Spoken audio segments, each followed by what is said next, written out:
So today I just wanted to take a quick look at the 2015 film Goosebumps. I was actually excited when this film was first released. I definitely wanted to watch it as soon as possible, but my first interpretation is it wasn't as great as I had hoped. I thought it would have been more of a comedy. Yes, I did read the Goosebumps books in my youth, but I did not have the advantage of watching the television show, and I doubt that really has anything to do with my lack of enjoyment upon the first viewing of this. But I would say definitely people who had the advantage of growing up with the TV show, you may be possibly more familiar with the characters being referenced. Obviously, I only read the books. I didn't read every single book, so I don't know who every single character is. I did not watch the TV show until like maybe 3 or 4 years ago as an adult, and obviously I didn't find it as enjoyable because it's pretty cheesy and cruddy if you're only watching it as an adult as opposed to having grown up with it and having that childhood experience. It just doesn't read the same.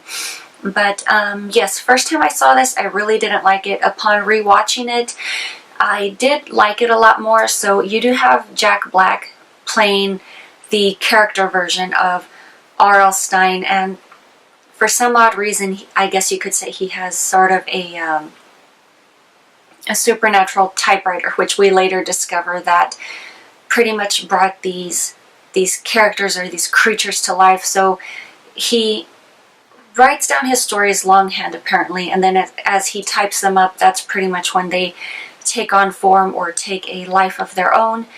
And so it's the fact that they've been typed up that I guess you could say gives them the potential of being released, but it's the actual handwritten notebook or the journal that sucks them back into that fictional world and holds them prisoners. So we do find that later on in the film.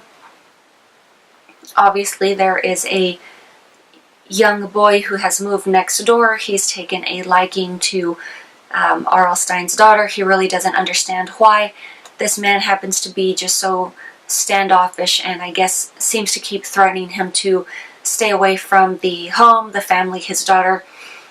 So obviously this happens to be the reason, is because these crazy characters just literally jump out of the page and come to life. So obviously it isn't long before, yes, these characters are set loose, and obviously you have the infamous Slappy, who is pretty much the ringleader here as far as continuing to release other characters and just pretty much just running amok. So the whole, I guess you could say, premise here is recapture these creatures, but eventually at some point so many are just released that R.L. Stine is forced to have to write another story in order to recontain all of these fictional creatures. So the film does have its actiony moments. It does have a few humorous moments as well, but from having watched the trailer, my first interpretation is I thought this would have been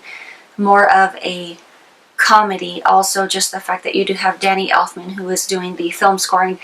The music is beautiful, but for some odd reason I just kind of figured it would have been a lot more whimsical, and I guess it's just due to my fact that I'm more familiar with Elfman's work, particularly with Tim Burton. But everyone works differently together. That's a given right there. But excuse me, definitely a fun film, well acted. But it took me a second try for this one to grow on me. As far as any favorite scenes, I really don't have any. The only one that just really stands out in my mind is when they're in the grocery store and R.L. Stine just kind of spritzes himself all over with the Axe body spray so that the werewolf of Fever Swamp would not recognize him. He stops, sniffs his underarm, and says, "No, that was not enough."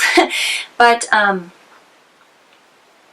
I don't know if that's really a characterization on the body spray not being good enough, or, maybe he was just an odorous guy. I don't know. But, that's pretty much, to me, the only scene that just really stands out. But, you know, not a bad story, you know, especially if, I would say, if you do have the familiarity from childhood with the books, and I would definitely lean towards the television series, definitely also helping a lot more as well in this aspect. But, yeah, I just had a quick run through on thoughts on this, but that is all I have for you guys for today, and I will talk to you later.